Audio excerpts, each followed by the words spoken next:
This week in games, Steven Spielberg got declined on directing a Call of Duty movie. Will we see Wolverine by the end of this month? And 007 First Light. The internet doesn't like it. This is the Two Penny Gamescast.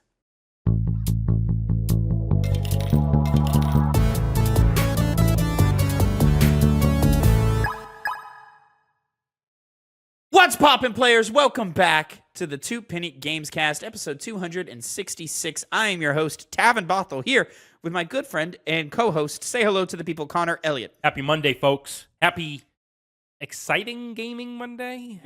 Possibly. Possibly. Hey, game was bad. It was, well, kind of was. I mean, we've been having a good year. It's been a good year for games. Especially off the back of what happened last year all the time. Layoffs. A lot. Oh, well, I mean, we still have plenty of those. I just meant the quality of releases have been pretty good this year. Sure. That's true. It's been a pretty good year. Hollow Knight Silksong is out. People are playing it. Are you playing it? No. Me neither. Because I have not played the original. Yeah, same. Doesn't matter, and but Phil's dumbass had the nerve to question our decision to do that, Well, it's understandable. No, it's not. It is understandable. Have to know about the first game's mechanics. You don't have to, but you should. I mean, I guess we are being purist to a point of not necessity, You're in the same boat as me, bitch. I'm not the brash purist. You're the brash purist. You let everyone. Well, I do that too, depending on what it is. But it just depends on what it is. You know, not even that hard line. I'll be honest. I'm just not in the mood for a game like Hollow Knight right now. Are you not? No. And you play Shinobi, Art of Vengeance. They're different games. They're different games. They're sure different you're games. Just saying yes, because they're 2D. They're both 2D platformers in some way. I mean, one's a Metroidvania. One is just like. Question is, what do you mean you're not in the mood for Hollow Knight? What about the aesthetic bothers you, Tavin? What else is there? I don't know. Nothing. It's also, it's a Souls-like. Yeah. But do you know who the main character is? Bug. It's a woman. Yeah. And you're not going to respect that? You're going to disrespect it by not playing it? So tired of For this. no reason? So tired of this bit. No reason? It's not a bit. There's no reason. If given the choice, I almost always play as a woman. That's the joke, Tavin. Not playing as a woman in Tony Hawk Pro Skater 3+4 because I wanted to play as myself. It was one of the few times that I went into a character creator and I was like, you know what? Let me make myself. Your inner skater. Isn't that wasn't that one of the marketing things there? It's like, unleash your inner skater. Maybe. I don't know. Sounds like it's a mid-2000s, early 2000s marketing bit. Sounds reasonable. Connor, how's your week been, friend? Oh, good. It's been good. Yeah, it's been good. Good. In hindsight. Sure. Yours? It's been fine. In hindsight? Been having a solid week. Ups, downs, busy all the time. Have not been able to play nearly as much as I want to or have desired to, and I don't foresee that getting any better over the next couple of weeks because I got to get busy working on a project. Working on a project that's going to go for school and for the channel. So I'm excited about that. Double whammy. But it's going to be a lot of work. So yeah, there's going to be that part. But of course, ladies and gentlemen, that's not why you're here. You're here because this is the Two Penny Gamescast. Each week, me and Connor come to you with the nerdy news you need to know concerning the video game industry. We each come to you with two topics, 2 pennies, if you will, and we give you our 2 cents on them. Of course, you can catch the show live every Monday, twitch.tv/2pennygames, and mainstream podcast services live every month. I was doing what you're doing right now, and I was trying to multitask, and then seeing you doing it threw me off. But thank you for doing it. You were on the ball there. Good job, Connor. Woohoo! Monday, watch the stream live. Tuesday, 8 a.m. Central Time, youtube.com/@2pennygames and mainstream podcast services of your choice if you can't catch us live. Of course, make sure you like, subscribe, and hit the share button. Follow us on social medias and on TikTok and Instagram down in the description down below. And put your own 2 pennies in, your own 2 cents in as an audience 2 pennies down in the comments below, where I will go throughout the comments through the week and grab some that I think are interesting. Connor, we've got not 1 but 2 this time. Well, do you want Nintendo Switch or remakes? I've seen the remake comment, I think. Okay. Yeah, I did. So, they're both in the chat. Yeah. Nintendo. I didn't see that one. Nintendo. Okay. On our PS6 rips off Nintendo Switch and MGS Delta review episode, At BoomTendo4TW. Who is he going to like in this? You know what? conversation? You might think so, Connor, but it goes left. All right. So at BoomTendo4TW says the Nintendo Switch is a tablet with a TV connection. Every laptop and tablet has had that long before Switch 1 came out. It wasn't even a new idea. I mean, I guess, you're not wrong, but like. There's definitely an era of when the Switch came out and that model of game system, and before that, you know, there's a reason Nintendo Switch is Nintendo. It's made by Nintendo, who always do the big cool thing, the unique thing, who are trying to always push things forward, push boundaries, open up new lanes, and so forth. And certainly they did that with the Nintendo Switch. I mean, yes, you are correct. Anybody could have plugged a tablet or a laptop into it, but the Switch was the first dedicated gaming device that was built only for games that could plug into a TV and then pull away and be in tablet mode, if you want to call it that, or in handheld mode, as it's more traditionally called. And I mean, like, if that were true, then we would not have things like the Steam Deck, where like the Switch recentered the conversation on being able to take gaming on the go, and it put it in a way to where like it's not like alternate versions of games. You're not getting the lesser version of a game because it's on the DS. You know what I'm saying? You got the same game, you just pick it up and you go. It was one for one. So let's not discredit how revolutionary that moment was, because before then you either got just entirely different games altogether, where it was like the same game title, but like the entire game design was different. It was often made by different studios and so forth. Or you would get like a spin-off title that wasn't as good as a mainline title, like an Uncharted, Golden Abyss. Thank you. Like things like that. Whereas the Switch was, hey, Zelda Breath of the Wild, on your TV, looks great. Pick it up, play it at the park. That the Switch did that. Skyrim was also one of those big moments where Skyrim on Switch was a big moment. We could break molds, because nobody before then really expected a Nintendo console to have Skyrim on it as a big selling title. Yeah. It was enhanced by the fact that you could take it anywhere, because you could play Skyrim on better consoles. Skyrim was on Wii U, wasn't it? Or am I mistaken in that? Oh, it might have been. But I think it did get ported to Wii U, but I don't think it got any support. So like things like DLCs and things, I don't think came to the Wii U. If it did, it sucked. I could be mistaken. Please Google that for me real quick. While I jump into our next comment of the day. At the Pointless Struggle 7194. Okay, someone check on you, buddy. Not on Wii. Not on the Wii U. Okay. Video game remakes are so important. The Penny Drop video, which is my favorite video that we've ever done on this channel. You should go check that video out. It's fantastic. It's very good. Without the FF7 remake, which was my first, I wouldn't have fallen in love and played the whole series, and now have 4 tattoos from it. I'm of the opinion that what the remake is doing is amazing. And he does go on, but we're going to stop there for a quick second and talk about that. Hey, that's how I became introduced to Final Fantasy VII, is through the remake. That's why he said it. I've since then played the original like 4 times at least. I love it. One of my favorite gaming franchises of all time. I do think I will eventually tattoo the Buster Sword in the ground somewhere on me. That's an idea. There's other tattoos I want before then, but I think that is one that I will eventually get. I don't know where. Maybe on my thigh, or not my thigh. My what do you call like the shin? Like, but the backside of the shin. Talking about? Your calf. That calf. Yeah, the calf. I might put it on my calf. I have a good idea. You should get a tramp stamp, but it's. Okay. The ground is the border of where your underwear pants would be, and it's like it's dug into the ground. Looks very that kind of looks like the Buster Sword's digging into my ass a little bit. It does, bit. yes. Okay. It does. All right. But it also works. That's a choice. However, back to the pointless struggle. However, ... Resident Evil 3 was pretty bad. Enjoyable, but my phone went to sleep. However, ... Resident Evil 3 was pretty bad. Enjoyable, but what they added did not make up for what was cut. It sucks too that we won't get another Dead Space. So, ... It really just depends on how it's done, IMO. If anything, FF15 and MGS5 need remakes because they were unfinished messes, but I doubt it'll ever happen. So I'm with you on it depends on how the remake is done, on how it determines success. Not every remake needs to be a fully revolutionized modernization of something like that. Like you see what Metal Gear Delta is doing right now. I think that's fine. Yeah. That's the appropriate. Would we like a little bit more? Maybe. I personally would have liked more gameplay or something like that, but the systems to have been the same, like exactly how they are. You know what I'm saying? So like some added levels would have been appreciated and so forth. Resident Evil 3, I'm not going to say was pretty bad. It was just okay, is the thing about Resident Evil 3. And it was unfortunate that entire sections of the game did get cut.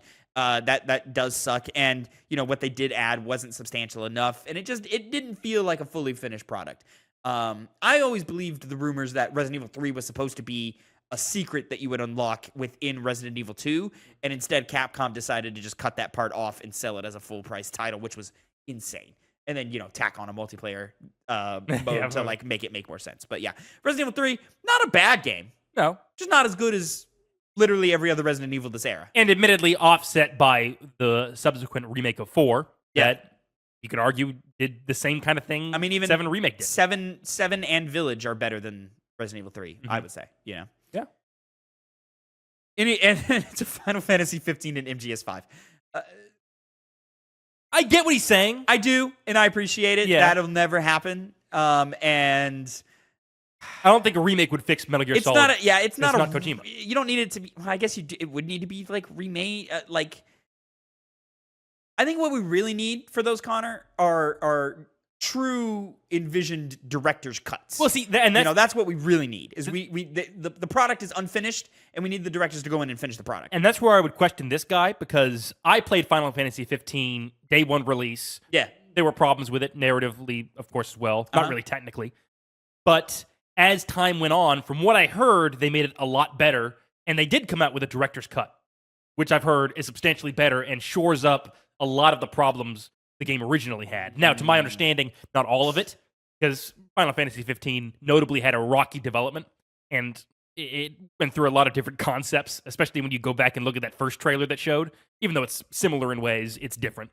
And so, yeah, definitely a remake's not happening, but Final Fantasy 15 does seem to have at least a better version of the game than what it was like when it was first released. Of course, the case with Phantom Pain is that if you don't have Kojima there, I don't see how you turn that game around positively from its bad spot. It's gonna be hard to. You would need Kojima there. Yeah. There's no other way around that. You would have to be like, hey, I'm going back and I'm finishing Act 3. I'm finishing the ending of the game, and then we're gonna release it as it would be the first genuine director's cut that we would have ever seen.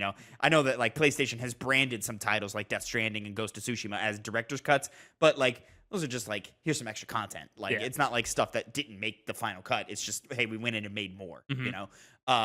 This one, it would be like we're going in and we're finishing the game, much like what they did with the Snyder cut for Justice League. Yeah.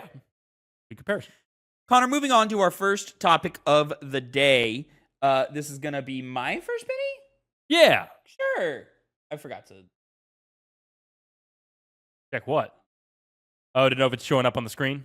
Ah, yes. What's all? Oh, shit. That just happened? Mm-hmm. Some point. Hmm.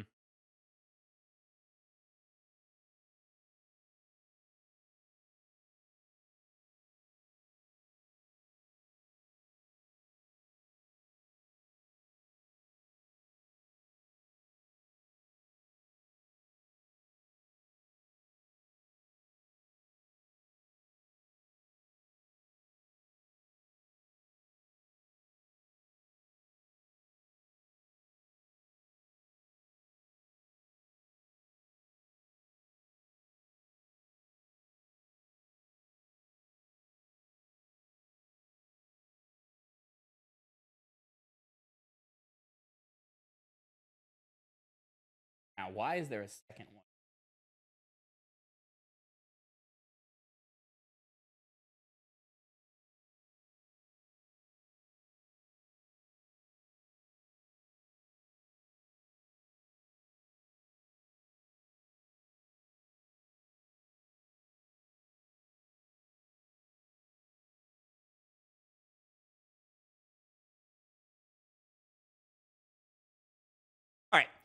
Connor,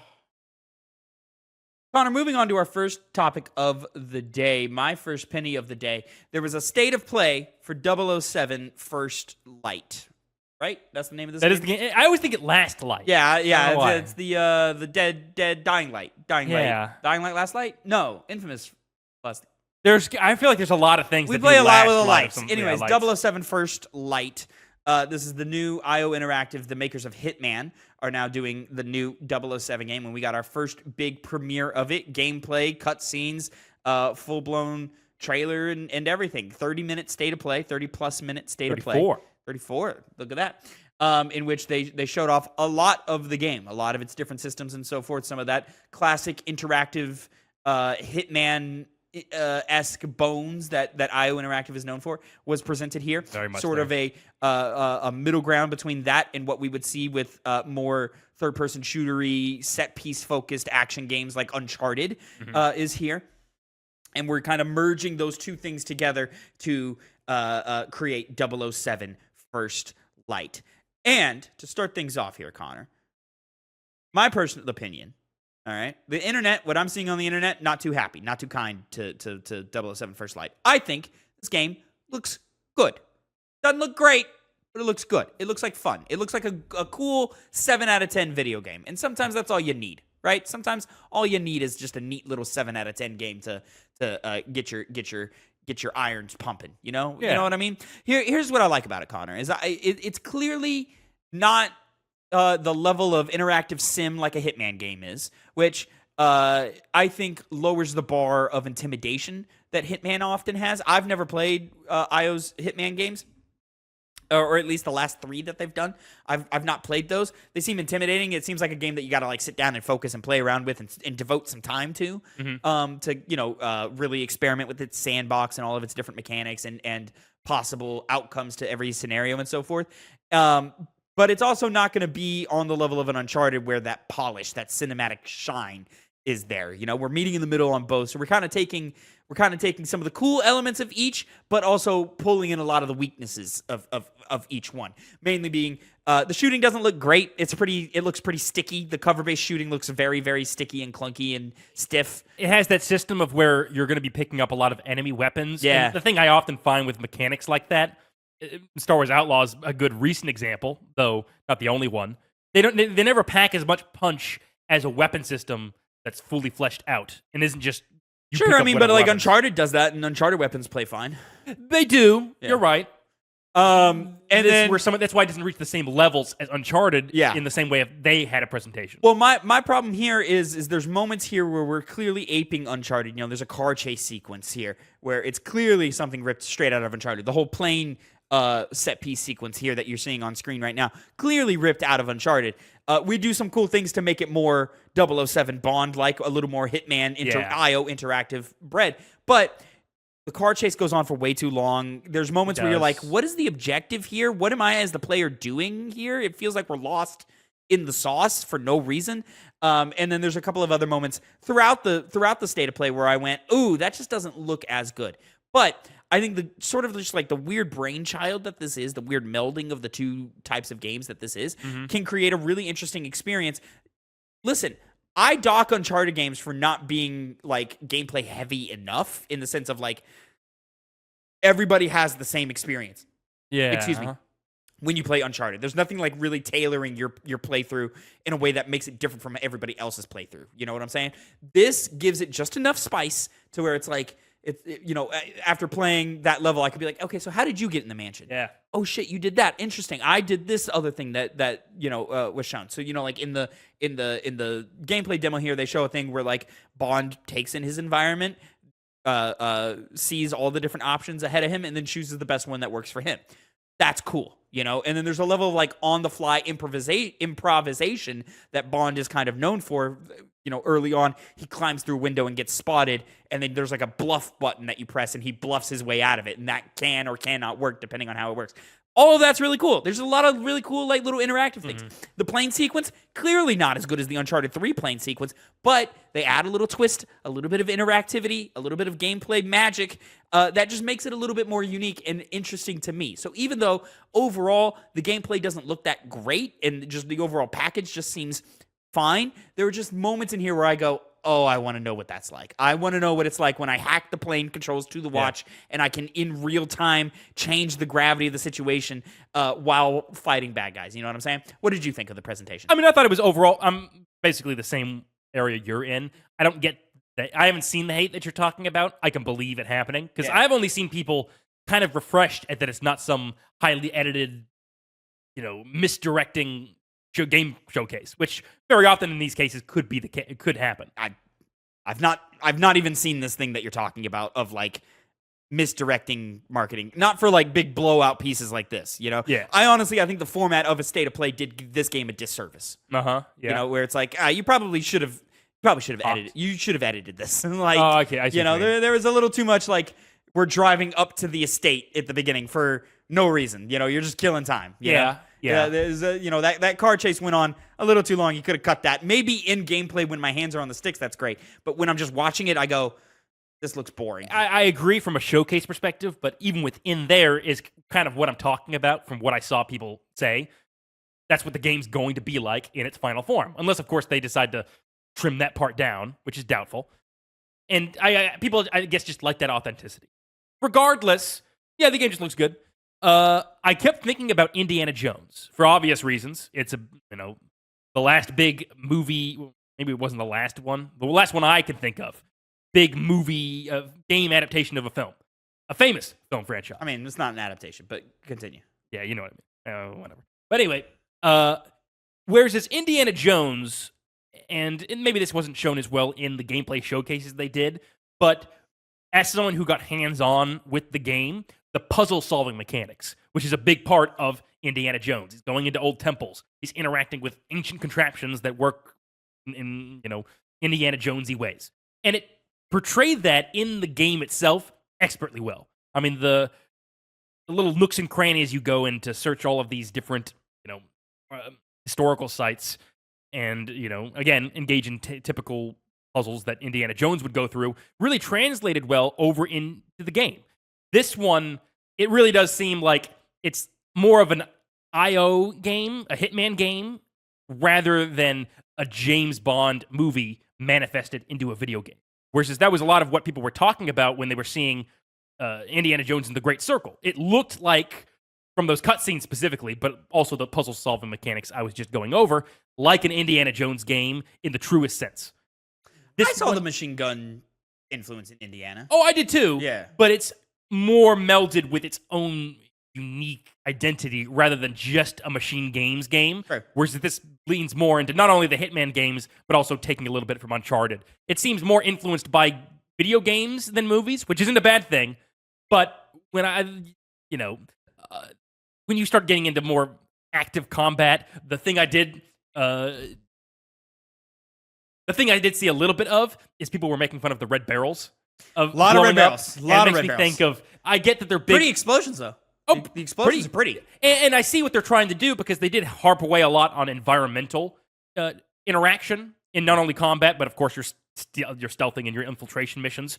But it makes me worry that in combat, it's going to be very surface level, kind of bland ways. The fact that the gunplay doesn't seem particularly impactful kind of makes me think that's going to be the case. This reeks to me of a game that, yes, gives the player a lot of options, but how often are you actually using those options? Because it seems like the most effective thing is to just always blow up the red barrel or always just pop the headshot or always just run up and punch the dude 2 or 3 times. Like, how often am I really using the watch to hack a dude and stun him? How often am I using the sleep darts and all these things that they show, which all look cool? All of these things look cool. I want to play around with them just by looking at them, but are they actually going to be effective in execution? Like more so or on the same level of just popping a headshot. Yeah. That's the thing that you've always got to battle in these things, and that's what I'm worried about. I'm also worried about performance. Even within this state of play where you had all of the time and I hope you had all of the time to put together this presentation. But very likely these things are thrown together very quickly, and a lot of crunch happens to throw these presentations together. So maybe that's why. But you saw a lot of frame rate dips, a lot of resolution issues, and I don't think the game looks that good, like visually, I mean, fidelity-wise. Now, I'm always in the camp that I don't really care if a game looks that good or not, but I do kind of feel like because it's James Bond and it should feel premium, right, is we should probably be looking better than we are right now. There's several moments in this demo where you see repeat NPCs, much like a Hitman game, but you see repeat NPCs literally in the same frame. As I'm passing a lady in a red dress, there's another lady in a red dress, the exact same lady, copy and paste right in front of me. Like, and there's another moment where there's like a dude with a mustache, it's the same shit. And I'm like, that's literally the same guy right next to each other. We couldn't have done that, like just swapped them out. This is a moment where it's like, I understand the final game will likely be that way, but you as the game makers could have just curated this demo to make it look better. And give a better presentation and a better impression to us, the viewers. But there was also a lot of NPCs on screen at one time, which I was like, oh, that's interesting. That's really cool. And again, there's a high level of interactivity here. Not as high as you would probably see in a Hitman game, but still up there. Definitely more than you would see in Uncharted. And that's what gets me interested, is it's a highly interactive Uncharted game. And I go, oh, that is what I want. I do want something like that to kind of make Uncharted feel more of more video gamey. You know, is in those moments. But how will it? You know, what would the final product look like? I mean, right now, it looks like we're gonna have some problems. You know, there's gonna be some graphical hitches and glitches here. But it is 6 months from release because it's February, correct, or March? It's March 26th, 27th, something like that. So 7 months before game comes out in full. Yeah. So those are the kinds of things I would think in the final months before your game's finished. Yeah. That's what you're shoring up. I assume we're looking at an older build. Yeah. I assume this is something they threw together while they're working on other stuff. And, you know, if we are at the point in development where it's like, oh, pretty much the like core of development is done now, we're just, you know, troubleshooting all the technical stuff. Yep. Well, then I have more faith in the product. But if we're still crafting the game, we might be in a little bit of trouble. Maybe jump the shark, as they say. Connor, I want to be more positive about it, but all I can think about is some of the stuff I didn't love. James Bond, one as a character design of James Bond, I don't love him, but I'm not in love with the guy who's voicing him. I'm not in love with the material they're giving him. A lot of like the one-liners and dad joke type shit, I was like, not the puns. I'm not super into some of those. You know? Going back to, it's an annoying thing to do because I don't like doing this, but Indiana Jones. That was Indiana Jones. I mean, Harrison Ford, of course, complimented Troy Baker on his performance. Yeah. But it just sounds amazing. He really does. But it's not just how he sounds, but the jokes he makes, the scenes that are crafted. There's one in particular, whenever you do play that game, you'll laugh at it. It's probably one of my favorite cutscenes in a video game. Sure. And it's just it's an Indiana Jones scene. What I think the problem is here with 007 is I think there's a level of camp with 00 that we haven't really seen in a while, and I think it's what the writer, March 27th, 2026. Good date. Yep. Good date. There's a level of camp with 007 that it feels like that's where the writing wanted to go, but the writing didn't have a sharp enough edge to it. It wasn't witty enough to implement that camp. And then even on top of that, it feels like the actors are just playing it all straight.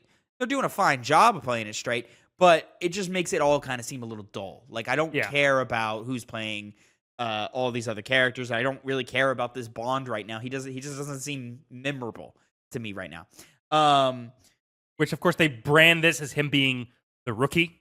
So I understand what they might be trying to do with him. But you have to at least, even if that's understandable, you have to make him baseline. I mean, think of Casino Royale. That's a early James Bond. That's a rookie James Bond. But he acts better than this Bond does. I'm just not seeing the wit. I'm not seeing the sharp edge of Bond here. The class. Like, it's just not there, And like the juxtaposition of the class. Like, the class isn't there, and the juxtaposition of the class and the camp like makes a really, really memorable character, and I'm not seeing either. And the rebellious, nature of James Bond. We've got that here, though. We do, but it seems like that's what they're more focused on rather than just the class aspect of it. So he's not just some brash, cocky kid. He's supposed to be brash, cocky, but also suave. You understand why he has that attitude about him. This one, I've yet to see why he deserves it, besides what the other characters tell me he's like. He's the best. He's perfect for this job. And right now, he's coming off kind of like a British Nathan Drake. And it's just not what you need with Bond. Like it's a different kind of thing. It's just there's a slight difference, but it's an important difference between. But that journey could be still well done. I mean, these are just bits of a game. This is probably early on in the game, I would think. I'll guess, I should say. I don't know. It could be first real big mission. Yeah. We're past that tutorial phase, but we're into that first one where they really let the leash off of you and so forth. Mm-hmm. I got a lot of questions about these driving segments. They seem to be giving you a lot of control here. So what happens? Characters are talking. Am I in control here? It looks like I am. And if I am, what happens if I decide to drive off the road or crash into another car? And then does that fail the mission? Because you need the car to be suave as you pull up and so forth. So I got a lot of questions of okay, but what happens if I do this? Because right now it's you're showing, it looks like you're showing game footage of oh, this is the pitch of what we're going for, but in reality the player would never do this type thing. Sort of some of the stuff you saw in if you think back to old Watchdog demos of the guy playing Aiden, what's his face, would very coolly walk across through the rain and just press the buttons as he goes and so forth. But in reality, you're running around, jumping to cover, things like that.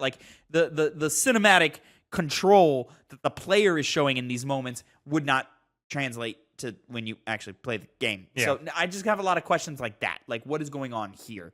And it just it's weird, but the game just needs an editor. I really got this opening driving segment's too long. Why is it happening like this? And it's just kind of boring to look at. The later driving sequence is also too long, and it doesn't seem to have a point to it. You know what I'm saying? So I don't know. There's just a lot of ups and a lot of downs. But man, when he steals the lighter from some dude and then throws it into a bush of leaves, and then that guy gets distracted and then goes up and around, and I go, Hitman. Love it. Love that shit, Or it's there's a moment later on that we already showed, but where all right, there's a group of 4 guards down here. How do you want to distract them to get through? I like when you get caught. All right, license to kill. Yep. Here you go. Start popping off. I like all of the tools that you have at your disposal with the watch and the hacking and the stun darts that you build up, and then the focus meter and so forth. All those video gamey ass things that give a player a lot of options. I really like what they're doing with all that. The bluff button that I called out earlier, fucking genius. That's exactly what you need in a 007 game. Reminds me of Kingdom Come Deliverance 2, which you do the same kind of thing. Oh, really? Yeah, well, this is a side tangent, but obviously when you try to convince somebody of something, for example, you get caught by a guard, right? When you select the option to try and lie to get out of it, it'll often change. It'll repeat variations after a certain point, but it'll come up with some lie or distraction, even if it's just a joke. And it distracts the guard from being suspicious of you or thinking you're some bad guy, and allows you to bypass, that interaction. Point is, the main character Henry always comes up with some kind of seemingly specialized line for the situation to get out of a lie, rather than just saying, "Oh, sorry, I went to the wrong place," and then them just saying, "Okay, but be careful," and then it doesn't really have a lot of character to it. So I do like how they include that here, and that's part of, like you said, the improvisation of Bond comes out in those moments. I'm just wanting to see how the whole package plays together. Yeah. Without these little bits that are sometimes positive, sometimes negative, sometimes we'll see. And to be fair, I'm criticizing the pace of it, of all these driving segments are too long or whatever. But I did like the build. Yeah. The build of tension of we're starting slow, keep your cover, play your role, do this, that, and the third. And then it was all right, well, we're going to chase a lead because we see a lead. So, we're going to chase that. So, now we got to improvise it, but still keep our cover and still be discreet. Yeah. And then it's all right, well, this part, there's a guard in the way. You got to get rid of the guard. So we got to handle this situation. Yeah. And then it just leads into, holy shit, we're crashing a plane. Mm-hmm. That build, I think when hands are on sticks, will feel awesome, you know? But in a state of play presentation, it felt dragged out and boring, Yeah. So we'll see. I'm hopeful, but I'm also realistically hopeful. If this game's not great, I'll be all right, well, it's not surprising that it's not great, but I was hoping that it would be at least a lot of fun. But if it's good, I'll be like, hey man, this is a good game. This is a good game. Who would more James Bond games? Those Hitman guys, they know what they're doing. Connor, you keep bringing up Indiana Jones and of course, Machine Games. Mm-hmm. You seen all this talk that they've had about how they're oh man, we would like to do a Wolfenstein 3? You know, we've really? always thought of it as a trilogy, and we'd like to get back to that. I kind of hope that's their next thing. I don't want another Indiana. I don't personally. I honestly, yeah, I would have taken a Wolfenstein 3 even over. I wouldn't have said this before release, but now that we're post release, I would have taken a Wolfenstein 3 over a Doom: The Dark Ages. Yeah, Pre-release, I don't know if I would have said that, but now, definitely. Yeah. I you know what I Indiana Jones ends in a way that actually made me yearn for a second game. Oh, really? Yeah. Believe it, I was surprised by the end of it. I was like, oh, I'm excited for what happens next. I can do another one of these. Yeah. I'd rather have Wolfenstein. I would much rather have a Wolfenstein. Yeah. Those... I want to see how they salvage it. Because they need to salvage it. I don't think you even mentioned what happened in Youngblood.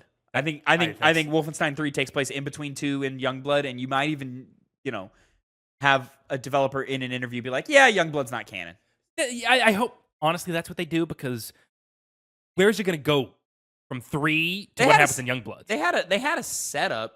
They did, which is like that America got taken back, and it's going back over to Europe. Yeah. But it feels like... Well, and Youngblood ended on not a cliffhanger, but on all right, we're going to go do the mission now. That's why I'm thinking it would use that, but... I don't want to use that. I don't want to use that either.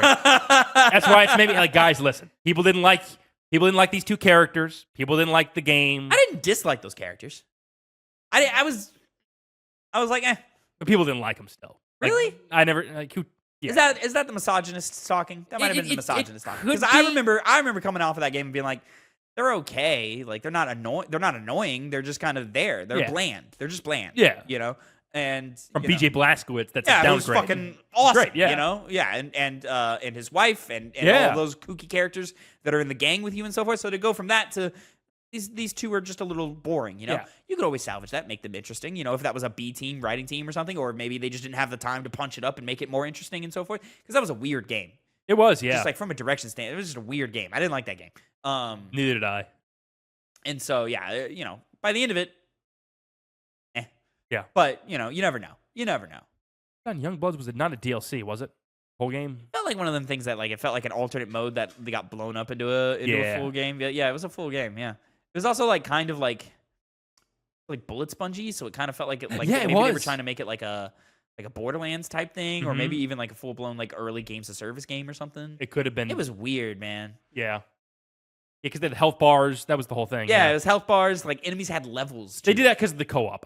I feel like that's the only reason why. It must have been, but you could have just balanced that out by just having the player characters be more fragile. Yeah. You know what I mean? It would have made sense, but good luck telling them that. Okay. All right. What? Nothing. Never mind. We're moving on. Topic number 2. I forgot where we're going for here, and I didn't put my stories in order. I did Firaxis. Firaxis. Connor, this is going to be your first penny of the day. Yes, it will be. After I put... okay, the rest is good. Okay, there you go. All right, go ahead. Take it away, my friend. 2K conducts layoffs at Firaxis Games. 2K confirmed it laid off a number of employees this past Thursday, with inside sources putting the number in the dozens. Quote, "We can confirm there was a staff reduction today at Firaxis Games as the studio restructures and optimizes its development process for adaptability, collaboration, and creativity." A statement sent to game developer reads, Matthew Davis, a lead character artist at Firaxis, is one of the few employees confirmed to have been laid off after posting to LinkedIn to announce his search for more work. Quote, "Hi everyone, I'm seeking a new role and would appreciate your support. If you hear of any opportunities or just want to catch up, please send me a message or comment below. I'd love to reconnect." 2K has made a number of layoffs this year, with mobile sport game studio Cat Daddy Games laying off yet another unspecified amount of employees in early July. Late August saw more layoffs, this time at Cloud Chamber, the studio currently working on the 4th installment in the BioShock franchise, after ousting lead developers Kelly Gilmore and Hogarth de la Plante earlier that same month. Firaxis released Civilization 7 early this year to unexpectedly mixed reviews, a deviation from the typically positive received franchise that currently sits at a 79 critic score and a 3.7 user score. It is similarly unknown how many employees were let go, while 2K would subsequently place BioShock veteran Rod Ferguson as head of the BioShock franchise. Quote, "Some of you guessed it, I'm returning to 2K to lead a series that means a lot to me as the new head of the BioShock franchise." An ex, formerly Twitter post from Ferguson reads, "I'll be heading up Cloud Chamber and overseeing the development of the next BioShock game, along with the franchise extensions like the in-development Netflix movie." So I said earlier that it wasn't as bad as 2024 with all the layoffs that happened. And that's true. It hasn't stopped. It's definitely less, you know, but it's, I mean, the numbers are still going. You know, they're still going. And it's really unfortunate. Firaxis is a very, very talented studio. Of course, you know, Civilization games. I know them best for like the XCOM games. And then, of course, Marvel's Midnight Suns. So, you know, I think we've got some ups and some downs. And currently, I think we're kind of on a down, you know, from their greatness. I don't think Civ 7, yes. Was a bad game. Midnight Sun certainly wasn't a bad game, but wasn't like the greatness that we had seen in previous Civilizations, the two XCOM games that we had gotten in the modern era from them. So that's unfortunate. And listen, 2K is a massive publisher, and they are just making cuts across the board. And it was Firaxis' turn to face them, which sucks. You know, this is there's only so many times we can repeat the same message of like, man, what the fuck's going on? Yep. Like, let's not have such ambitious scaling. Let's, you know, cut back on expectations. Let's cut back on growth on ideas of growth, or like at least slow it down and grow in smarter ways. And then of course, you know, you got to deal with the corporate greed of it all, which I don't know is happening at 2K, but I think I would imagine so is happening. So yeah, this is unfortunate. It's a lot that I don't, you know, personally love or like, but it's another one. And as desensitized and as heartless as that sounds, of course, my heart goes out for these developers who were working, who are so talented and who were working so hard on all these games. I don't know. I don't know what to do with it. I don't know. You know, like other than to say with you, like unionize. You know, figure it out. And you know, it's a risky move for sure, but we got to do something because right now we're letting the 1% run us into the ground. And, you know, we're letting, and if we continue to do that, eventually there will be no more artists at our game studios anymore, and it'll all be AI-driven slop. Yeah, I remember, I cannot remember who said it, so I guess I don't really remember, but a developer or some analyst had said last year, in light of all of the layoffs that were going off, that this year was going to see a number of studios close. That has happened so far. Now, from how it was last year, it at the time seemed like it would be even worse than it has been now. So thankfully, it's not as bad as it. I mean, it's been bad. It's not as bad as it could be, but it's bad. It's bad. It's like drinking piss instead of eating shit. It's not good. No one likes it, but you're gonna choose one over the other. I don't know if. Yeah. I mean, you know, maybe it's just your choice of example, but I kind of feel like both those options are equally bad. Well, the whole thing with piss is you don't really like. It doesn't taste of a strong flavor. I've not done it. I've told consistently I've watched so many survival shows, Tavin. Okay, a lot of those is where I'm getting my information from. That it maybe has a weird taste to it, but it overall is just water. Did you actually know that sweat is all of the stuff like getting out of your body that you can't get out through like piss? You're like bowel movement. Isn't that disgusting? It was like a bunch of unnecessary elements in your body being rejected out of your sweat. Hey, I didn't like the news when I first heard it, but it's what it is, you know? What do you want from me? You need help. What? I usually don't make so many bathroom jokes. What would you call it? I don't know. Are you seeing the sort of in the same realm as this, just so that we have a little bit more time to the topic? All right? Have more meat on it. Yeah, have a little more meat on it. Game Pass was in the news again. You know, developers are divided on it. It was Pete Hines saying, "Hey, it creates unnecessary tension in the studio when we're on Game Pass things." And then, of course, we've seen people on the other side saying Game Pass was great for exposure and had us selling copies that we didn't think we would sell, or a lot of people played our games and so forth.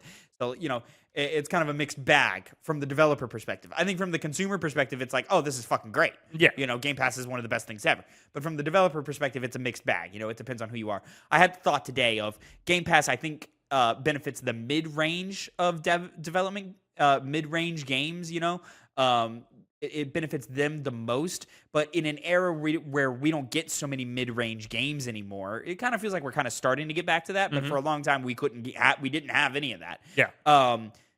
It's very much crippling to the AAA game dev cycle, is things like Game Pass. So, we're kind of stuck in this weird middle phase where, like, games like Expedition 33 are doing fantastic. That's a perfect example of a mid-range game that I'm talking about, where it's like, executed on at the nth degree. No, you're right. I was going to say another game. But yeah, Expedition in the sense of like, it's a smaller studio, it's a newer studio. Clearly there's some like, setbacks is too hard of a word because that game's really good. But like, clearly there's like things of like, you look at and go, not AAA. Limitations. Limitation. There's budget here. I see the budget here. And then of course the game releasing at $50. I think a lot of these things kind of play into the fact, and it all kind of worked itself out, and that development studio got lucky, in which the people took to it and supported it in such a strong way. And I think the talent and the level of execution is also beneficial. Very there, apparent. But it being on Game Pass was obviously a win for that. I think Hollow Knight Silksong right now is also benefiting from that. Now, granted, that's a little bit of a mixed bag. Hollow Knight was going to be a success no matter what. Yeah. Because of the level of hype that it had accrued and attained over the last couple of years and so forth. But I think Game Pass for sure is helping Silksong out. And then there's a couple of other ones that you look at and go, Game Pass helped you, either spread awareness or got people to buy in and Hi-Fi Rush. Try it out. Sure-ish, Hi-Fi Rush. But there's a lot of games in that range that I think are really, really successful, or Game Pass helps them succeed a lot. I think the smaller ones, it's great for exposure. I don't know if they're necessarily getting the money. They are, of course, getting the payout for being on Game Pass, which is great. But I don't know if it's necessarily helping them sell more copies, but it's definitely giving them exposure, which is always nice at that level. But it's when you get to the higher end stuff that I think it starts becoming a problem. You start looking at things like Doom: The Dark Ages and go, was this a success? Yeah. I don't know if it was, or you look at Starfield and you go, I don't know if being on Game Pass helped you. You probably should have sold your game at just regular full price and not been on Game Pass. You would have had a ton of people buy it because you're Bethesda alone, let alone all the other hype that comes with it. And instead people were able to try it out, not really give any money to it, and then bounce. They realized it's Starfield, which sounds scummy and money grabby, but like when you're producing content for people to consume, you gotta recoup on your production costs, and Starfield was an expensive game to make, so it's just kind of like this weird variety, this weird scale of things of like, depending on where you fall on this scale, Game Pass can be super beneficial or it can actually, kind of fuck you over a little bit. Yeah. It's sad, but it could be worse, I guess. Just change the stories. What do you mean? You're right. You're right. Moving on. Topic number 3, my second penny of the day. Connor, Wolverine video game to showcase at future PlayStation State of Play. An exclusive report from Insider Gaming disclosed that Insomniac Games' Wolverine game will officially appear for the first time since the 2021 PlayStation Showcase. I forgot to say it on the last topic, Connor. All of our stories are, of course, written by you. You wrote them. Well, I guess I did. So you can go check them out down in the description down below. TwoPennyGamesNews.substack.com. All of our stories that we read on the show are written by our very own Connor Elliott. So please go give that a check out, give it a click, give it a follow, give it a share, all of that great stuff. Multiple anonymous sources have spread the word that an unannounced state of play is set for the end of September and will almost certainly contain a brand new trailer for the game. The sources report that although production of the trailer has completed, if it's decided it won't appear at the State of Play, it will either release online in the coming months or showcase itself at the Game Awards 2025. Insomniac Games has recently made a name for itself developing video game adaptations, not an adaptation, of comic book characters due to the massive success of the 3 entries in the Marvel's Spider-Man franchise. Around 2 years after the world premiere trailer for Wolverine, a ransomware attack resulted in employees' personal information being leaked, in addition to screenshots and gameplay of the working title. The rough gameplay footage reportedly came from a November 2021 version of the game, and despite being mocked on the internet for its unfinished nature and a surface-level tracking mechanic, it's mostly understood that the gameplay was far from what the finished product will ultimately look like. Hacker group Resita took credit for the infiltration and went on to make unspecified demands of Insomniac, providing a 7-day time frame to relent to the demands, while at the same time holding an online auction for the data with a starting price of over $2 million. As of writing of this article, no arrests have been made in connection with the hack. You didn't think this was going to necessarily come out. Now, you were showing some doubt No, recently. no. Wolverine's coming. Maybe I was concerned. I don't know. I don't know. I'm concerned about Wolverine.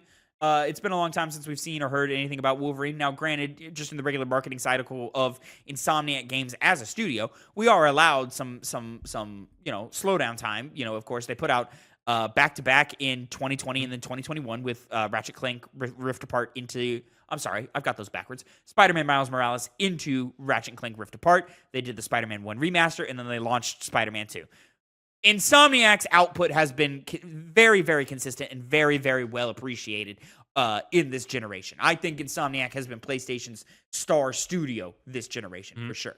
And so take your fucking time with Wolverine. Make it right. I've been hearing rumors on the street that at some point development got restarted or rebooted or they switched gears, especially with the reactions to the leaks.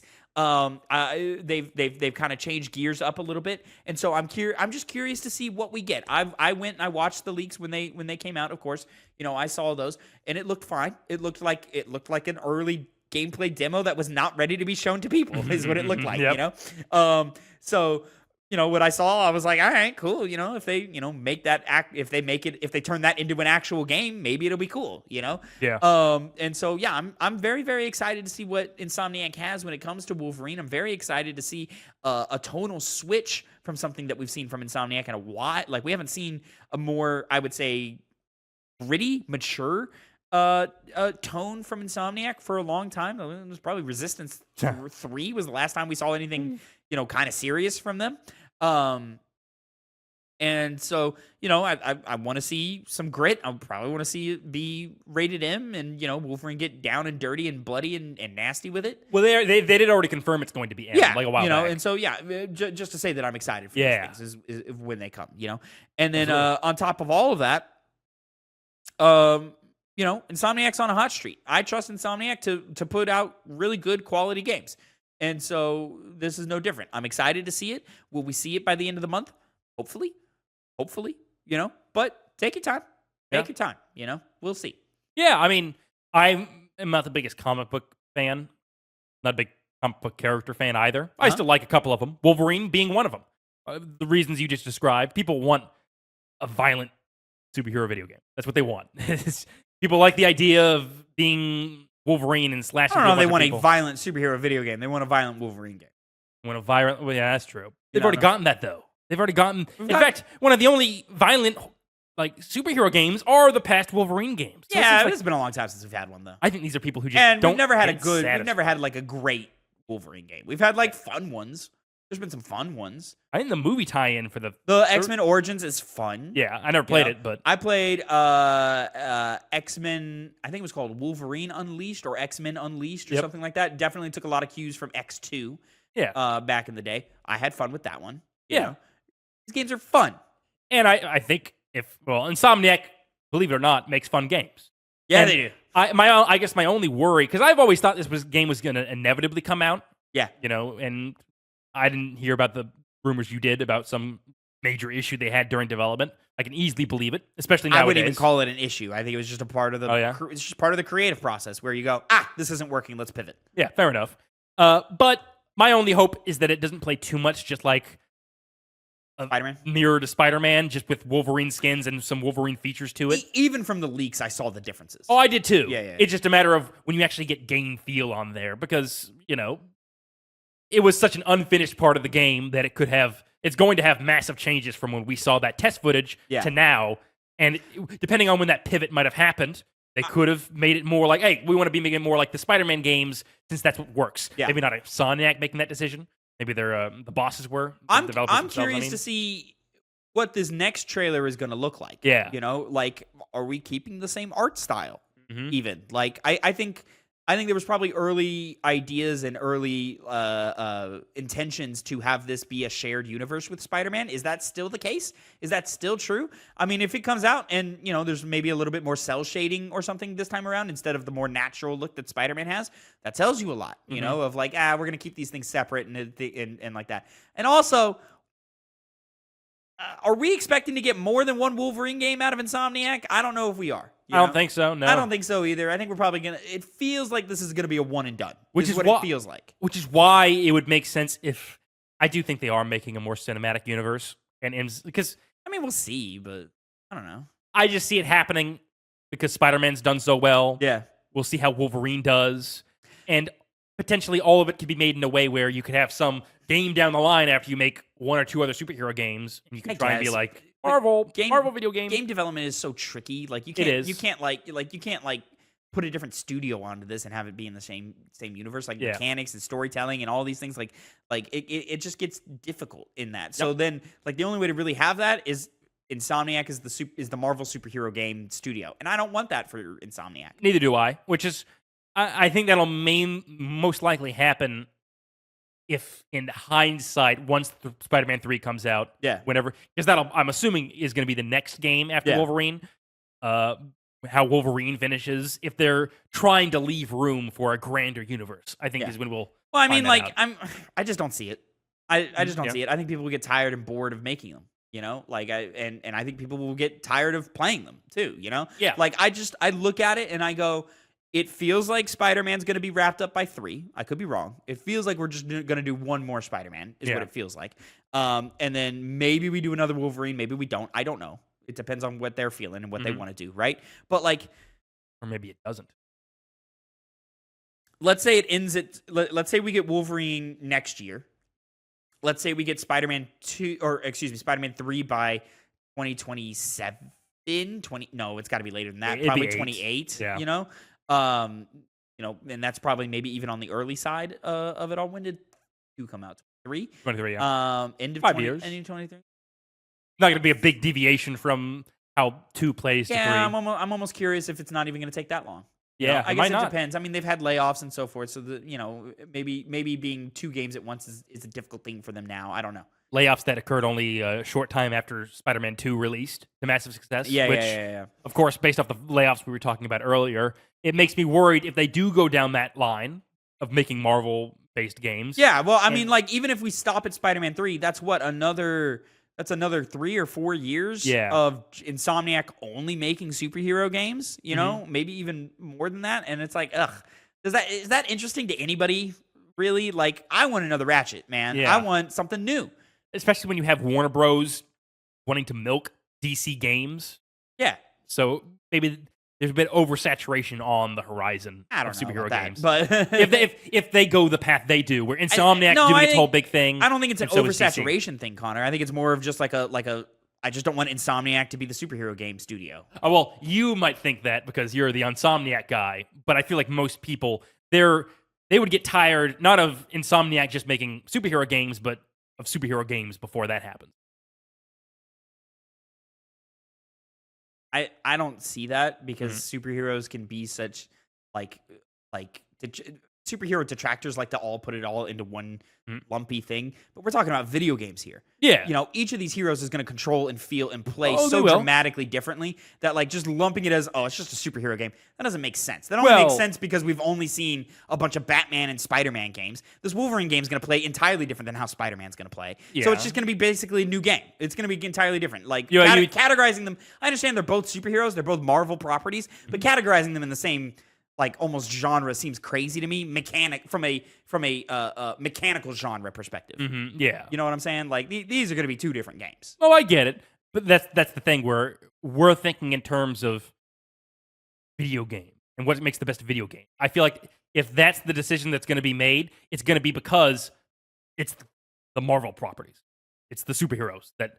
In the same way when you have PlayStation being like, guys, we're going to make live service titles, and they fail over and over and over again in a variety of different ways. And not over and over and over again, but in a way they did. There's been a lot of failures. Yeah, and then but still be like, no, we are going to keep doing this. And we don't even know if it's going to work out yet for PlayStation and their live service titles. For the most part, the superhero games have been going okay. Oh, they have been. Yeah, this is down the line. Because again, we're talking about if they were to go this way, how long is each game taking to develop?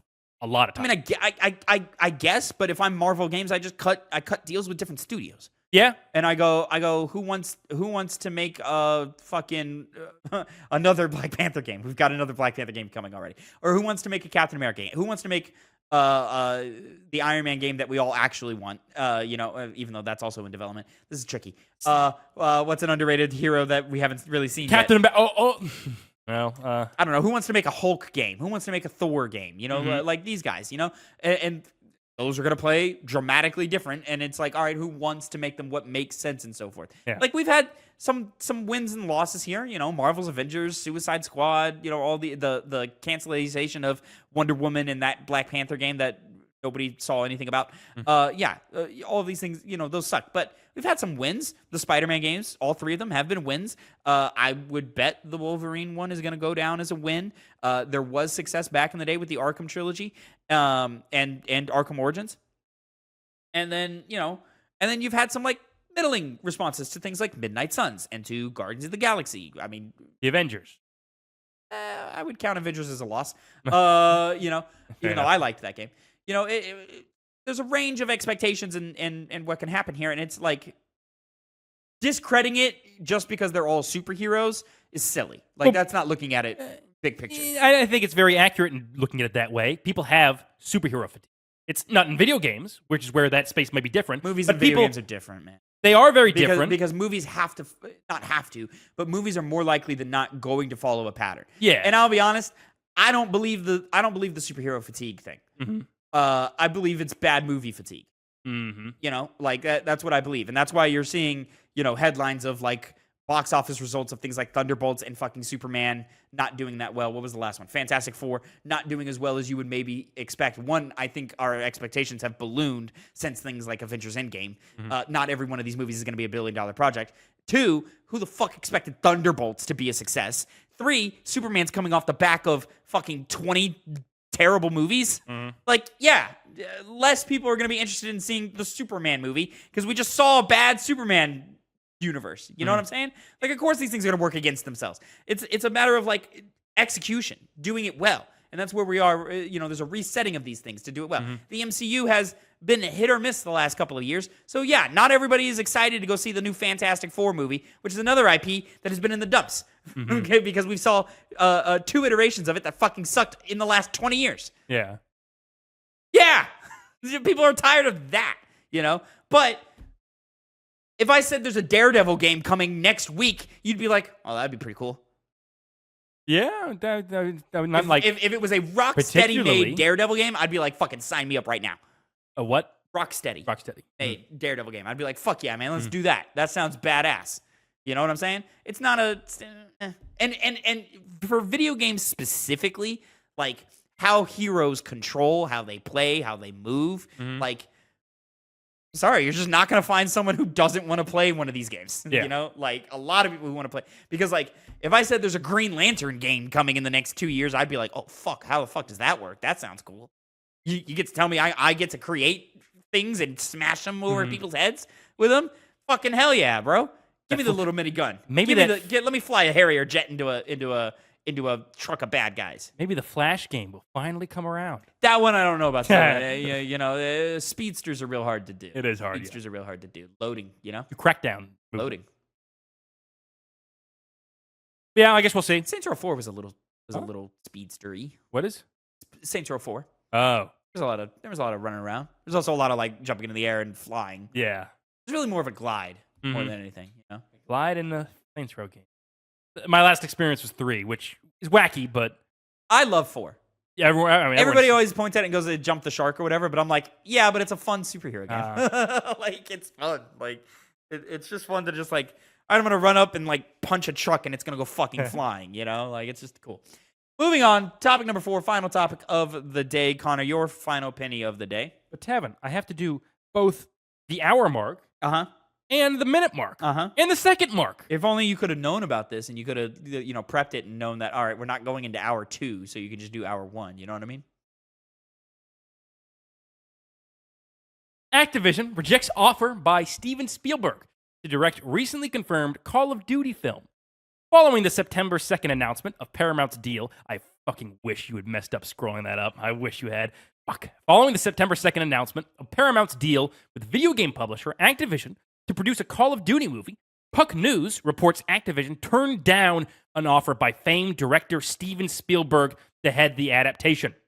The report states that Spielberg enlisted the assistance of Jimmy Horowitz, chairman of business affairs and operations for NBC Universal, to pitch Spielberg's plan for the movie, which included full control over production and marketing and a final cut version of the film.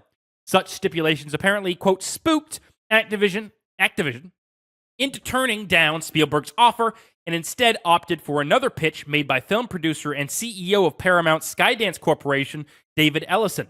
According to Steven's son, Max Spielberg, in an interview with MinMax, Steven is a big fan of the video game itself, specifically in playing the campaign mode and religiously only gaming on mouse and keyboard. Quote, he's big into story games, and I'm always trying to get him to play Uncharted. I'm like, it's Indiana Jones. You'd appreciate this, said Max. And he's like, I can't do controllers. I can only do keyboard and mouse, end quote. Paramount Skydance was founded just recently on August 7th, 2025, after an $8 billion merger was finalized between the two companies. The merger has been heavily scrutinized as Paramount paid U.S. President Donald Trump $16 million to settle a lawsuit regarding a 60 Minutes interview with previous presidential candidate Kamala Harris that caused Trump, quote, mental anguish, end quote, due to claims of making Kamala look better through editing once the interview aired. Stephen Colbert, host of The Late Show with Stephen Colbert, went on to criticize the deal as, quote, a big fat bribe, whereupon it was announced 3 days later the program would be canceled. The cancellation resulted in quid pro quo. How did we get here? Because I was Googling Steven Spielberg movies. How did we get here? It's CBS and NBC. What does this have to do with Spielberg getting turned down for a Call of Duty movie, Connor? What was the reasoning for it? Go down again. Speaking of story games, Paramount Skydance. Because originally it started, I was like, what's Paramount Skydance? Because usually it's Paramount or Skydance. And I started writing about that, and I was like, oh, there's a lot of controversy nowadays. And so I did the duty, which is news. How is this relevant to the story? It's Skydance. Paramount Skydance. Okay. But yeah, he got turned down. Which is the reason why this took off a lot in the news is because why would you do that? It's Steven Spielberg. It is Steven Spielberg. And listen, I'm not going to criticize Steven Spielberg, except I'm going to criticize Steven Spielberg, all right? Steven Spielberg, one of the greats, one of the best directors of all time, has made some of the most impactful, influential, important films of all time. We're talking Jaws, Jurassic Park, Schindler's List, helped out with Indiana Jones, and E.T. Banger after banger after banger, Saving Private Ryan, which would in turn inspire Call of Duty to become Call of Duty. You know what I'm saying? So it just seems like a perfect fit. Steven Spielberg, Call of Duty, right? That makes sense. I hate to be this guy, all right? Because, from the perspective of a creator, it's very limiting. And it's like, I just don't believe it to be true. But we're kind of like well past Steven Spielberg's prime.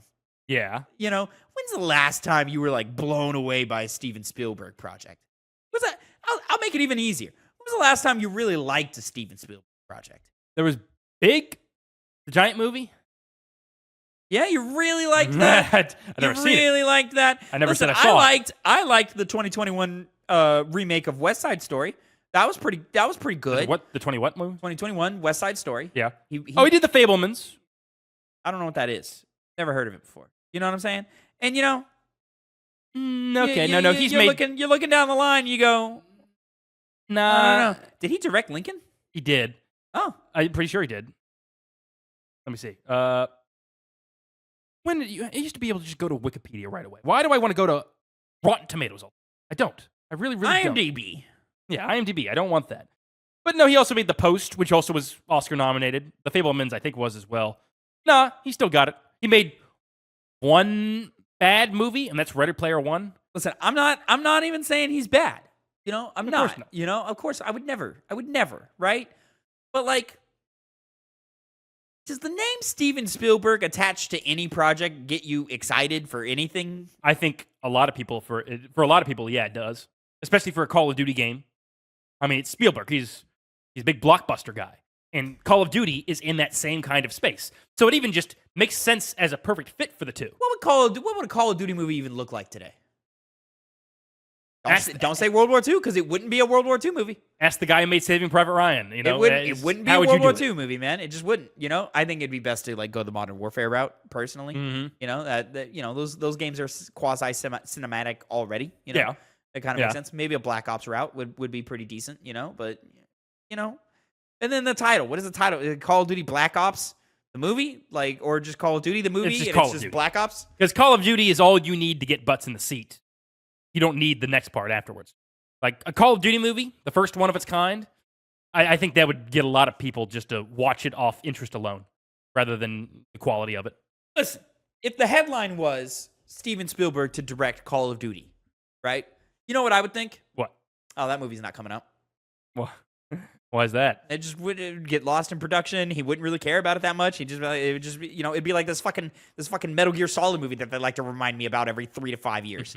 where I go, okay, great, you casted Oscar Isaac. What else do you have for me? Oh, you have a script. Oh, it's cool. Oh, that's great. When does shooting start? Oh, you don't have a date. Oh, okay. The Steven Spielberg Call of Duty movie would be that. What was the other Steven Spielberg? Halo, right? He was supposed to direct Halo once upon a time. Isn't that a thing? They were going to make a Halo movie with Spielberg, weren't they? But it was going to be weird because Spielberg is weird. I don't mean that in an offensive way. Creatives are weird people. Yeah. Neil Blomkamp. No. Yeah, and that would later become Section 8? No. Elysium? No. The one where he turned into a bug. District 9. District 9. Yeah. Section 8. Hey. No, he didn't. Oh, wait, nope. Spielberg was heavily involved in the show. Yeah, but once upon a time, he was gonna make a movie. The only one I see is I'm talking this is 2000 6. That's Neil Blomkamp. Maybe it was earlier than that. I don't know. Spielberg's name was attached to something once. I can believe that. You know, and it's just one of those things of all right, well, where's that movie? You know, and his name is attached to the Halo TV show. How much did he really have to do with it? You know? Oh, I don't think so as much. Yeah, well, I don't think anything. The little blurb said heavily, but who knows? I think they cut him a check to put his name on it. Mm-hmm. And he went, yeah, sure, why not? What do I have to do? Sign some paperwork? Okay, cool. Yeah, I'll have my secretary do it. You know what I'm saying? And I'm not saying that's not, if he cared about it, if he was passionate about it, all right, cool. Well, he's the one who initiated this pitch. Yeah. So he clearly had a passion for it, plus the fact that he at least likes Call of Duty a lot. Listen, it is crazy that Activision said no thank you. Yeah. Or Skydance, whatever, said no thank you to Steven Spielberg. That's crazy. That's a crazy thing to do. As far as how we should view film from the artistic perspective, yeah, we should want this to fail. Because the moment you realize if you spit in Steven Spielberg's face, your movie's going to flop, it's going to fail, is a lesson learned. A good lesson learned. Don't you think? They didn't necessarily spit in his face. It just they sounds spat like in his face. No. Sounds like they said no thank you, we're good. When you say no to go in a different direction. When you say no to Steven Spielberg, it's basically spitting him in the face. Spielberg just needs to be surrounded by yes men, is what you're saying. Yes, in a way. Or at least anybody that challenges him needs to be made fun of and made to feel insignificant. Okay. Have you ever seen... You've never seen the third Austin Powers movie, have you? I've not seen a single Austin Powers movie. Was the thing you never saw. I've seen clips of different things. Which one has Beyonce in it? The third one. Which, in this one in question... watch that movie, then. It's I think the funniest, but I'm me. Who knows? But there's a moment... The movie opens up with a fake film of Austin Powers, and it's revealed it's a fake film, and it's Steven Spielberg directing it, and Austin Powers tries to say, I have some thoughts here, and Steven Spielberg, of course, turns around. Oscar. He's like, yeah? Well, this guy says, I don't have to listen to you. He says, it's fine. That's the kind of attitude we should have. I don't even like Steven Spielberg that much. I'll remind you, I don't know if he directed it, but Steven Spielberg is the guy who put the talking velociraptor in Jurassic Park 3. That was funny as hell. Okay. Listen, that movie wasn't... All right. What was that movie going to be able to, on a commercial level, satisfy people? Well, maybe nobody. Maybe nobody, but that is the moment of the movie that everybody goes, "What the fuck are we doing?" He's in a dream. He wakes up. I understand he's in a dream, Connor, but everybody goes, "What the fuck are we doing?" when that moment comes up. You know, what that was stupid is what a lot of people say. A lot of you might enjoy it. You might think it's funny, all right, because you've seen some Twitter clips every once in a while. This is not even about Twitter clip. This is about it being genuinely funny. Spielberg put that in the movie. Yeah, he's being funny. Did he direct that movie? I don't know. I don't think he did. But he was the reason that moment happened in that movie. And thankfully he was there to... I forget why it happened. It was for something. Because he was scared and he was dreaming and he manifested a velociraptor. It was a thing. He wanted to put it in a different movie, in a different franchise. And the director of that movie went, oh yeah, sure, we'll do that, and then never did it. And so then Spielberg was like, well, fuck. All right, I'm going to put it in Jurassic Park 3 then. Ooh. You have heard this name before. Oh? Joe Johnston. He's the director. Of Jurassic Park 3? Why have I heard his name before? Kind of like a name you probably would have heard before. Joe Johnston. Like, it's a joke, essentially. What else has Joe Johnston done? What else has he done? Ooh, Jumanji. Which Jumanji, though? Probably not. Honey, I Shrunk the Kids. The Rocketeer. Okay. The original Jumanji. It was. Listen. Captain America, the First Avenger. The movie's okay. Yeah. Listen, let's talk about Jumanji. Maybe I haven't seen it in a long time. I haven't seen it in a long time. Mm-hmm. Fun. Yeah, it's fun. You speaking from nostalgia? No, I've seen it very, very recently. That feels like a nostalgia thing. I've seen it very, very recently. Okay. Yeah. It's not... Well, I don't necessarily trust you with your nostalgia either. Well, see, Tavin, it's you like this thing called Lord of the Rings, and that movie's boring as shit. Everyone knows that you fucking like Star Wars, you bitch. But yeah, Star Wars is awesome. Yeah, Star Wars is laser awesome. sword. What do you want? What's that? What'd you say? It's a fucking laser sword. What do you want? Sword. Ooh, laser sword. They move things with their minds, Connor. Yeah, not fucking magic. It's not magic. It's like gravity. Not as interesting. The force of nature. Listen, one of us is getting Star Wars Jedi Survivor, and the other one is getting Gollum. See, Tavin, it's so pathetic that you have to reach beyond the movies to get wins. Okay. And you win each time you do it. All right. And you win each time you do it. Which one of us is still getting movies? I don't need... Neither of us right now. Actually, no, we've not had... You realize we haven't had a Star Wars movie since 2019. Yeah, and it's probably going to be a while... Maybe they'll change their tune. We're supposed to get a Mandalorian movie at some point. Really? Yeah. Like to finish up the show? I think so. Mm-hmm. Which is going to make me sad. You could have Mandalorian me to death. You love more Jack Black and Lizzo episodes? I could have done 6 or 7 seasons of Mandalorian and been fine. Mm-hmm. Yeah. Are there 3? There's 3. Yeah. You know, it's not that complicated. Fucking Pedro comes in, you know, for into the voiceover booth for a week. He's there. Records 8 episodes. And then fucking, shows up at the end of the season to take the helmet off for 30 seconds. You're telling me he's not actually in the suit acting? In the first season, he was doing it a lot. Later on, no, not so much. We're still doing this? Dude, it wasn't a one-season thing? Yeah, listen, man, he pulled the Robert Downey Jr. where he goes, as soon as the mask is down, I'm not there. Yeah, that's funny. Video games. I'll see you later. You guys will not know. It's like, what is the fan base? What does a Call of Duty fan base want from a Call of Duty movie? That's the thing. You can, what do we want? Well, that's the thing. It's not. You can do whatever the fuck you want. That's why it's cool when you think of someone like Steven Spielberg. But if you're doing whatever the fuck you want, then what makes it Call of Duty? It has Call of Duty in front of the movie title. If you do like how we said, where you do, all right, let's do the Modern Warfare story. Yeah, it's not a very good story. Which is why you do World War II. That's where you get the grittiness. But then that's just Saving Private Ryan again. I have Saving Private Ryan. Spoiler alert, it's probably going to be better than a Call of Duty movie. Well, in that case, maybe you do like it'd be Black Ops. It'd be Black Ops. Again, but like Black Ops doesn't have like a great story, You remember the numbers bit, you remember the intro, you remember the prison break, you remember the twist at the end. You end up on a submarine at some point. Why did we end up on a submarine? Probably something to do with nukes. Of course, it had to be doing nukes. Yeah. And then you get out of the water, and there's like a fleet around you, patting you on the back, going, "Good job."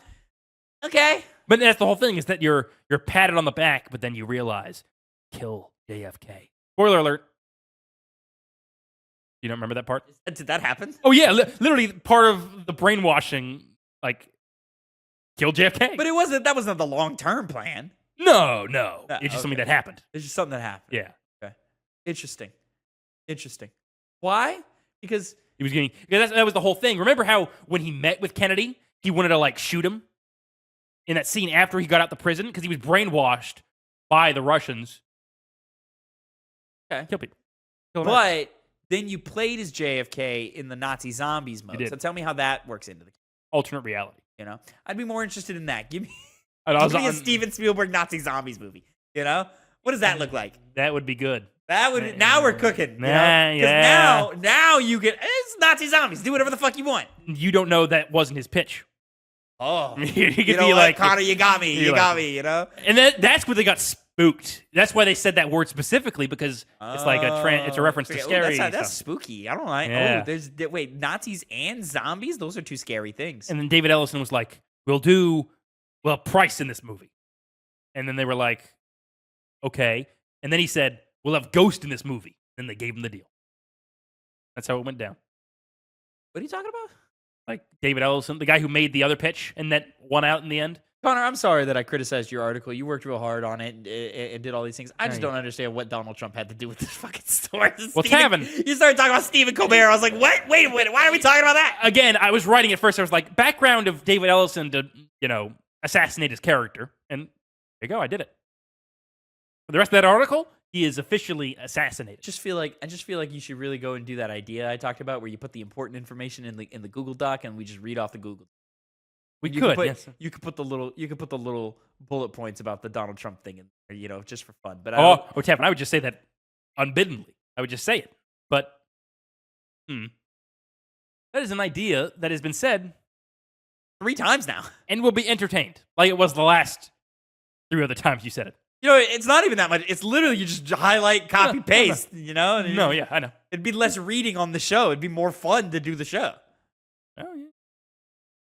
I just never. I'd have something to point to instead of reading the whole article. I'd be like, hey, if you want the extended thoughts on and what would you even call that? Extended. Want the rest of the article? Rest of the article. What would you call that? What would be a fancy way to call it? It doesn't matter. Ladies and gentlemen, that is going to be it for your episode of the Two Penny Games Cast, episode 2. Episode 266. Yeah, we made a lot of these. Make sure you like, subscribe, hit the bell, do some other things. I'm trying to find my. Man, I'm struggling here, man. I'm a little hungry. The dog's looking at me. She's got to poop. It's a lot going on right now. Until next time, have a great time. And Connor, say goodbye to the people. Goodbye. See ya. Get out of here.